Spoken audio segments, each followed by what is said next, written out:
Selamat siang, Om Swastiastu, Namo Buddhaya, salam kebajikan, salam sejahtera buat kita semua. Para mitra baru yang saya banggakan, saya sampaikan selamat bergabung sebagai mahasiswa Universitas Langkawi Buana, salah satu universitas terbaik di Indonesia. Saya perkenalkan diri saya, nama saya Profesor Abdurrahman Ginting, Koordinator Perkuliahan Pendidikan Pancasila di perguruan tinggi ini. Anak-anak sekalian, dalam kesempatan ini saya akan menyampaikan beberapa informasi terkait dengan perkuliahan pendidikan Pancasila yang harus Anda sekalian ketahui sebagai rujukan. Perkuliahan ini menggunakan dua mode. Mode yang pertama adalah mode daring, yang artinya dalam jaringan, yaitu disampaikan melalui internet menggunakan fasilitas Zoom, dan Anda bisa menikmatinya melalui laptop atau menggunakan HP dimanapun Anda berada.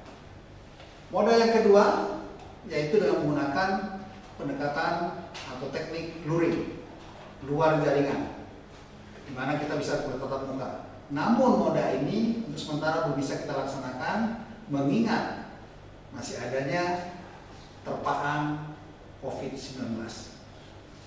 Mahasiswa yang saya hargai, deskripsi pendidikan Pancasila.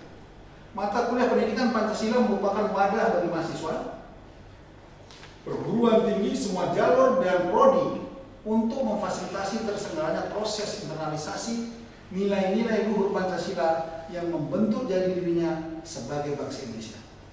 Sebagaimana dinyatakan dalam materi ajar yang diterbitkan oleh Direktorat Pendidikan Tinggi tahun 2013, bahwa materi ajar pendidikan Pancasila dinyatakan akan memfasilitasi penyelenggaraan perkuliahan pendidikan Pancasila perguruan tinggi yang diharapkan dapat tercipta wahana pembelajaran bagi mahasiswa untuk secara akademik mengkaji, menganalisis, dan memecahkan masalah-masalah yang terkait dengan pembangunan bangsa dan negara dalam perspektif nilai-nilai dasar Pancasila sebagai ideologi dan dasar negara Republik Indonesia. Anak-anakku sekalian, tujuan umum dari pembelajaran perkuliahan ini adalah selesai pembelajaran mahasiswa diharapkan mampu berpikir tingkat tinggi atau dikenal dengan istilah HOTS atau Higher Order Thinking Skill, berpikir tingkat tinggi dan memiliki kemampuan literasi, sikap kritis, kreatif, mampu berkomunikasi dan berkolaborasi untuk memahami tentang konsep, rancangan, substansi perkuliahan pendidikan Pancasila di perguruan tinggi. Mahasiswa yang saya banggakan, secara khusus tujuan pembelajarannya adalah sebagai berikut.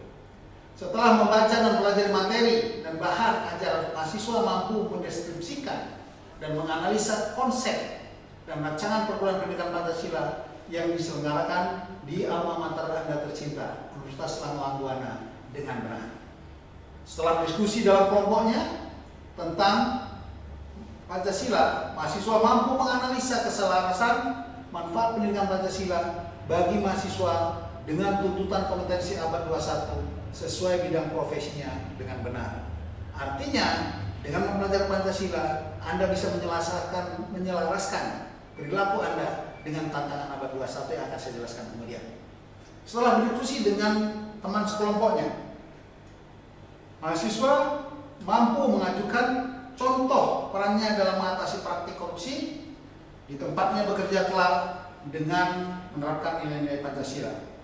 Maksudnya, setelah Anda tamat menjadi sarjana dari perguruan tinggi ini, Anda akan terjun ke dunia profesi, dan ketika itu Anda bisa mengantisipasi terjadinya praktek-praktek korupsi dan hal-hal lain yang bertentangan dengan nilai Pancasila. Adapun tantangan pendidikan Pancasila di perguruan tinggi, yang pertama adalah pembentukan profil pelajar Pancasila. Jadi melalui pendidikan Pancasila di perguruan tinggi diharapkan akan terbentuk profil pelajar Pancasila dalam diri Anda. Yang pertama, beriman dan bertakwa pada Tuhan Yang Maha Esa, berkebinekaan global. Jadi kita tidak saja bagian dari masyarakat Indonesia, tapi kita juga bagian dari masyarakat global yang berbineka, bergotong royong, karena tidak ada pekerjaan besar yang bisa diselesaikan hanya dengan satu orang. Dengan bergotong royong, pekerjaan akan lebih ringan dan lebih produktif kita menyelesaikan masalah. Yang keempat, kreatif. Kreatif artinya menciptakan cara-cara baru, karena setiap masalah itu juga berkembang. Sebagai contoh, dulu kita tidak belajar lewat daring, tapi dengan adanya tantangan pandemi, kita kreatif untuk belajar lewat daring. Yang kelima, bernalar kritis. Bernalar kritis itu artinya tidak puas dengan situasi yang saat ini kita hadapi, dengan penyelesaian saat ini. Dengan bernilai kritis kita akan menciptakan gagasan-gagasan baru. Keenam, mandiri. Ada kalanya pekerjaan itu memang harus dikerjakan secara mandiri. Adapun keterampilan abad 21 yang harus sejalan ya, dengan profil pemimpin Pancasila adalah yang pertama, berpikir kritis. Tadi juga kita bahas di profil Pancasila. Yang kedua, kreativitas, yang juga ada di profil pelajar Pancasila. Kolaborasi, kerjasama, itu sama dengan gotong royong. Dan yang keempat adalah komunikasi. Bagaimana Anda mengkomunikasikan gagasan-gagasan kepada orang lain. Dan ini kita juga sekarang sedang memasuki yang disebut dengan Society 5.0, yaitu masyarakat era 5.0, yaitu di mana semua manusia sudah mulai dibawa kepada alam digital. Dulu kita harus menunggu di tepi jalan untuk menunggu taksi. Sekarang kita sudah bisa memesan makanan, ya, memesan taksi dan sebagainya hanya dengan lewat sentuhan jari. Anak-anak sekalian, demikian gambaran umum tentang perkuliahan Pancasila, dan selanjutnya saya ingin menyampaikan dokumen-dokumen yang harus Anda miliki selain modul dan media. Anda akan diberi beberapa dokumen. Yang pertama adalah modul. Anda akan diberi modul untuk 14 pertemuan.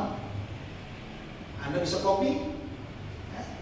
Yang kedua adalah Anda akan mendapat media, slide, sebagai bahan pelengkap dari perkuliahan, berisi materi yang akan diajarkan.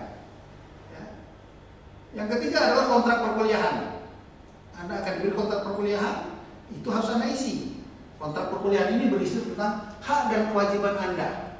Apa hak Anda sebagai mahasiswa dan apa kewajiban Anda sebagai mahasiswa.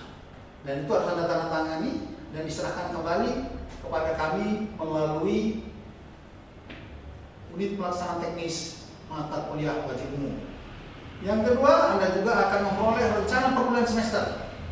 Di sana dijelaskan apa saja materi atau topik yang diajarkan selama 14 pertemuan. Berikut tujuan dan waktu berikut dengan deskripsinya. Yang berikutnya adalah bahan ajar atau materi perkuliahan yang saya sampaikan tadi dalam bentuk modul dan media.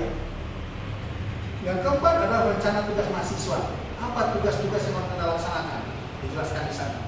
Dan terakhir, Anda akan melihat atau memperoleh tentang petunjuk bagaimana evaluasi belajar akan dilaksanakan. Bagaimana Anda mengikuti perkuliahan ini untuk bisa lulus ya, melalui evaluasi belajar. Demikian pengantar perkuliahan ini. Selanjutnya dipersilakan mengikuti sajian dari dosen pengampu masing-masing. Beberapa kelas dari Fakultas Ekonomi dan Fakultas Teknik akan mendapatkan mata kuliah ini dari saya. Yang lain dari dosen yang lain. Pada yang terhormat Ibu dan Bapak Doktor, para pengampu mata kuliah Pancasila, dengan hormat dipersilakan melanjutkan perkuliahan ini. Terima kasih. Wassalamualaikum warahmatullahi wabarakatuh.